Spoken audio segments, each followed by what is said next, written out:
Hey there, if you're anything like me, you've probably spent a few evenings scrolling through endless pages of routers, wondering whether you're about to waste money on something that will just sit on a shelf while the rest of your network struggles. The last thing you need is another piece of gear that promises fast, reliable connectivity but ends up being a headache to configure, or worse, a dead end for the small business or remote office setup you're trying to protect.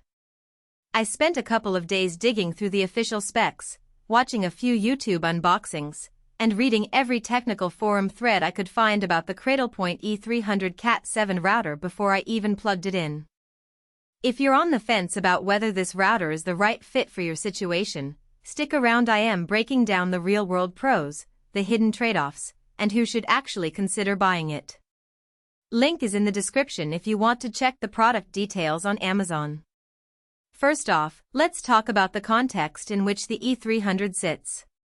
This isn't a home router you'd buy to stream Netflix on a couch. It's marketed to branch offices, mobile vehicles, and any environment where you need a rugged, carrier-grade connection for multiple users. That's a big clue about who will actually benefit from it. If you run a small coffee shop with a single broadband line and a handful of devices, you'll probably be better off with a consumer-grade mesh system that's cheaper and easier to set up. But if you manage a fleet of service vans that need a stable LTE link while on the road, or you're responsible for a satellite office with limited infrastructure, the E300 starts to make sense. The first thing I noticed about the hardware is the choice of a Cat7 cellular modem, which tops out at 300 megabits per second downlink. In practice, that means you can pull reliable speeds from most 4G LTE networks, and you'll have enough headroom for a few video conference calls, an inventory management app, and point-of-sale terminals all running at the same time.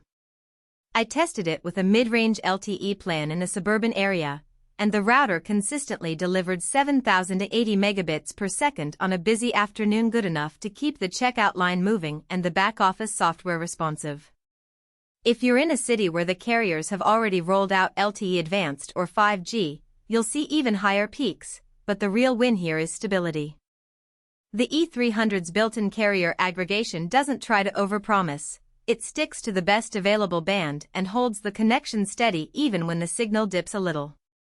Now, the real value proposition comes from the software side. Cradlepoint's NetCloud platform. The router comes with a 1-year subscription to NetCloud Branch Essentials and Advanced plans, which include remote monitoring, automatic firmware updates, and a firewall that you can manage from a web console or a mobile app. For a business that can't afford a full-time IT staff, this kind of set-and-forget capability is a lifesaver. I set up the device using the Quick Start Wizard, and within 10 minutes I had the router connected to my test network, the VPN tunnel established, and the basic firewall rules in place. The NetCloud dashboard gave me a clear view of bandwidth usage per device, and I could push a policy to block certain traffic types without having to dive into command line configuration. One practical strength that often gets drowned out by marketing buzzwords is the flexible and secure expansion feature. The E300 offers 2 Ethernet ports and a USB-C slot that can be used to attach a 4G per 5G dongle, a GPS module, or even an external storage device for log collection. In a field service scenario, that means you could attach a cellular backup dongle to an existing wired line, and the router will seamlessly fail over to the backup without dropping the VPN tunnel. I ran a failover test by unplugging the primary LTE antenna. The router switched to the secondary dongle in under 3 seconds, and the VPN stayed alive. For a business that can't afford a network outage, that automatic redundancy is worth a lot more than the price tag suggests. On the flip side, there are a few practical weaknesses to be aware of. The first is the physical footprint. The unit is built like a small server, roughly the size of a paperback book, and with a metal chassis designed for mounting in a rack or a vehicle console. If you're looking for a discreet, plug-and-play router that sits on a desk, you'll need to carve out a dedicated space. Installation isn't a big deal for a tech-savvy colleague, but it does require a bit of planning, especially if you need to route antennas through a vehicle roof or a wall.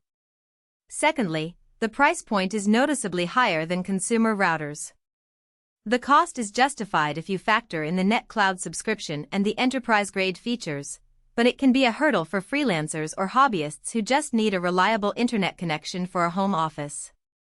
Another nuance that pops up when you dig into the real-world usage is the effortless scalability claim.